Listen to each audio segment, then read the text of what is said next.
Hidden in the hills of Dartmoor is a tiny fragment of a lost world, one that somehow held on while everything around it has changed.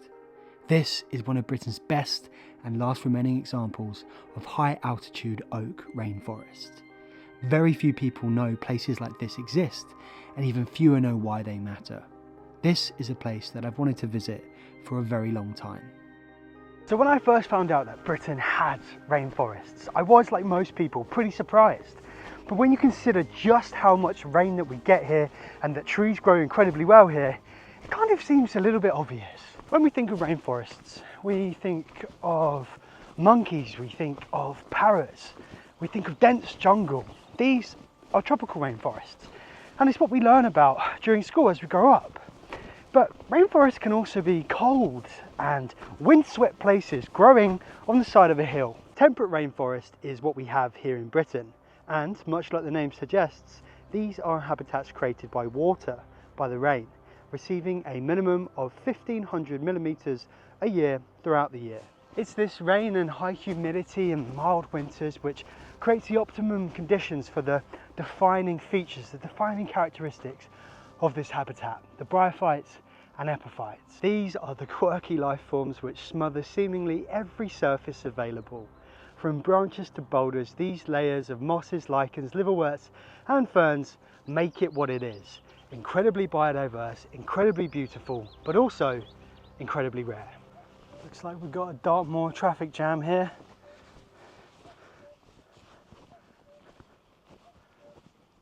Don't kick me, thank you. We think that Britain's rainforests once covered around a quarter of the country, forming along the western seaboard, stretching from northwest Scotland all the way down to Cornwall. Much like the destruction which we're seeing in our tropical rainforest today in places like the Amazon and Borneo, it was logging and clearing for farming which has caused sharp declines. But instead of it happening today, it happened thousands of years ago. You know, it really is important for us to understand just how altered and unnatural the world is around us today. This really is one of the core messages of Leave Curious, and if there's one thing that I want you to take away from this channel, it's that, you know, we have to question the world around us, look at what we've lost so we can reimagine a better future. But what we have left here in Britain, what you have here on Dartmoor, is a landscape which was once covered in bogs, scrub and woodlands, to one which is now largely dominated by a single low-lying grass species, and the land around it is eroding too, so it's no longer functioning how it should. It's the continual grazing from sheep, ponies, cattle, even deer, which, you know, really limits the natural regeneration of trees, and over time, over centuries, forests like this are lost. For this video we are focused on rainforest, but in an upcoming video which I'm filming here while in Dartmoor, I'll be digging into the history of the uplands in general, so be sure to subscribe so you don't miss that.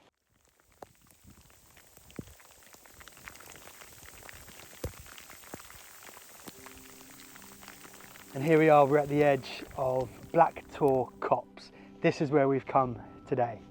So it's one of the last three remaining upland oak rainforests here on Dartmoor. I've been to Wisman Woods, which is more accessible, it's more famous.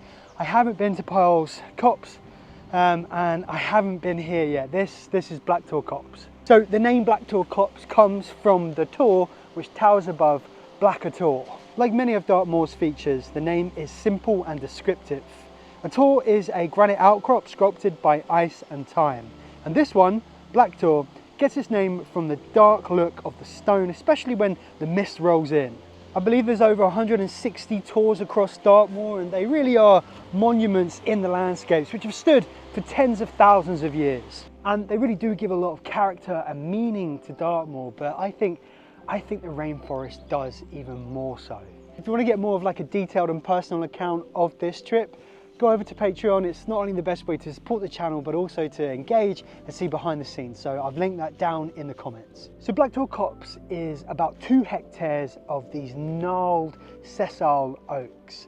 It's pretty small, and it's a national nature reserve as well as a triple SI, which basically means it's important ecologically.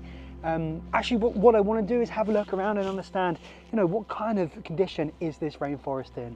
It's kind of crazy that I'm standing in one of the last places in England where rainforest once grew naturally and it never really left.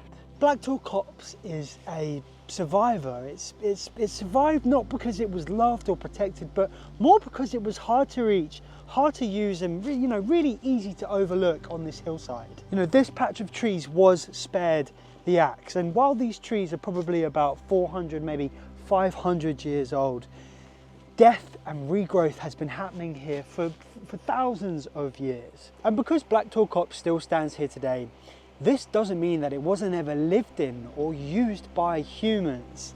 Here we have an example of what could have been an old coppice stool. Coppicing is a sustainable way of harvesting wood.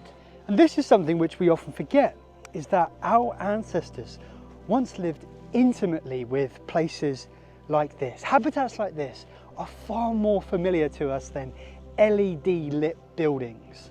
Evolutionary speaking, this is where we're from. And over time there's been many stories and folklore which is passed down, not just of rainforest, but here on Dartmoor itself. Blackour Cops with its twisted oaks draped in mosses and lichens, it's easy to believe that something old and magical lives here, or indeed something did used to happen here.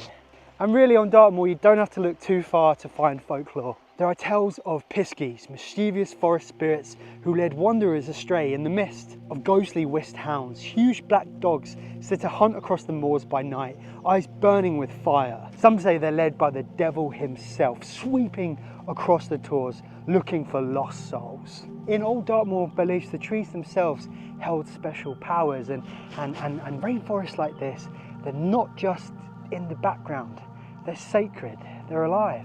So what about the future of Blackour Cops? What about its restoration? Well, for starters, it's an incredibly small and therefore vulnerable area.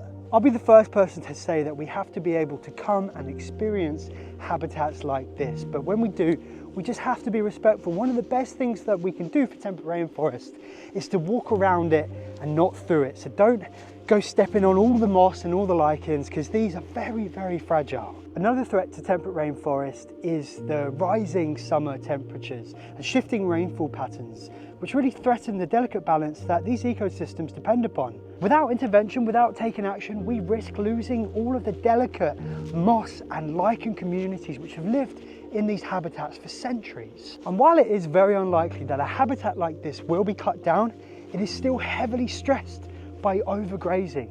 Really, a habitat like this should have more protection. I've seen sheep roaming around here, and there's likely other types of cattle. Look, you can see all of the footprints here.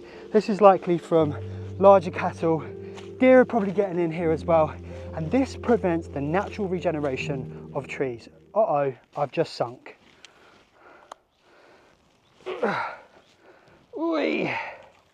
Come on then, there we go. I'm not even mad, I absolutely love sphagnum moss. Sphagnum moss is a beautiful thing. From the perspective of grazing, habitats like this need to be really carefully managed, and perhaps it could be an idea to put a ring fence around the whole thing and then control what grazers can come in, because they are required. Disturbance from herbivores in the right densities is a good thing. But the important thing to remember about fences with regard to re-establishing rainforest and any woodland is that they are a temporary measure. What we need to do is get to the root cause, which is overgrazing. And in this case, I think it's just about stopping the sheep from getting in here. It really only is in recent years that we're seeing the appreciation and really proper classification of these habitats, which means that we're really at the start of our journey to restore them. In the rewilding world, temperate rainforest really is starting to get quite a lot of attention, both in funding and commitment. We're seeing companies like Aviva donating, I think it's 38 million to the restoration of temperate rainforest. That money went to the Wildlife Trust as part of a 100-year vision, but we're also seeing quiet corners of the countryside, like at the 1,000-year trust down on Bodmin Moor, where it's a local family who are working to bring back and restore the temperate rainforest which they have there, and involve the community and create a model which works for the farmers of the surrounding area.